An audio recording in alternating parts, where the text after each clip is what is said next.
Ellie, now a girl of 18 who had just celebrated her 18th birthday last month, loved visiting her grandparents' farm every summer. She enjoyed playing with the animals, exploring the barn, and helping with the chores. Hey there, Daisy. Did you miss me? But there was one thing that always scared her: Why do you scare me so? the scarecrow in the wheat field. She didn't know why, but she felt uneasy whenever she saw it. It had a raggedy hat, a patched-up coat, and a burlap sack for a face. It looked harmless enough, but Ellie sensed something sinister about it. She always avoided going near it, and she never dared to look into its button eyes. One night, she had a terrible nightmare. She dreamed that she was walking in the wheat field and the scarecrow was following her. She tried to run, but it was faster. It grabbed her by the arm and pulled her close. She screamed, but no one heard her. She looked into its eyes and saw a flash of red. She woke up in a cold sweat and ran to her grandparents' bedroom. She told them about her dream and begged them to take down the scarecrow.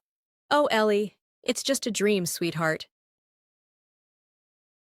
The Scarecrow's just there to protect the crops. Nothing more. They said the scarecrow was there to protect the crops from the crows, and that it was harmless. They told her to go back to sleep and that everything would be fine. Ellie didn't believe them. She felt that the scarecrow was evil and that it wanted to hurt her. She decided to take matters into her own hands. She waited until everyone was asleep, and then she sneaked out of the house. She grabbed a pair of scissors and headed to the wheat field. She found the scarecrow. Hello, Ellie.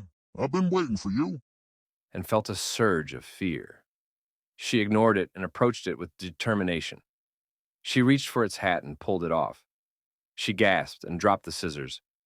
Under the hat, there was a human skull. Nope, it can't be. She screamed and stumbled back. She tripped over something and fell to the ground. She looked down and saw a pile of bones. She realized that the scarecrow was not made of straw, but of human remains.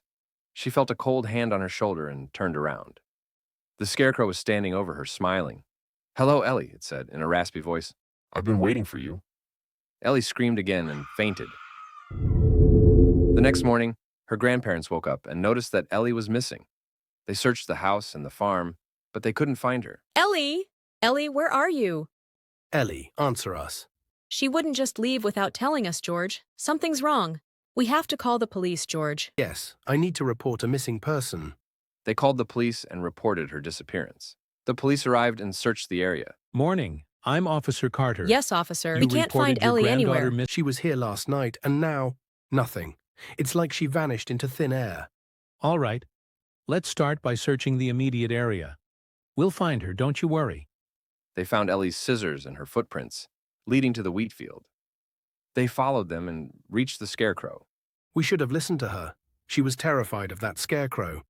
I thought it was just nightmares. There it is. The tracks end here. Ellie, where are you?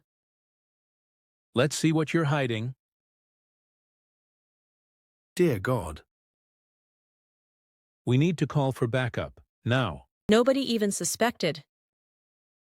How could we have known? We'll get to the bottom of this. I promise. Nobody suspected Scarecrow, and nobody knew that Scarecrow had a new skull under its hat.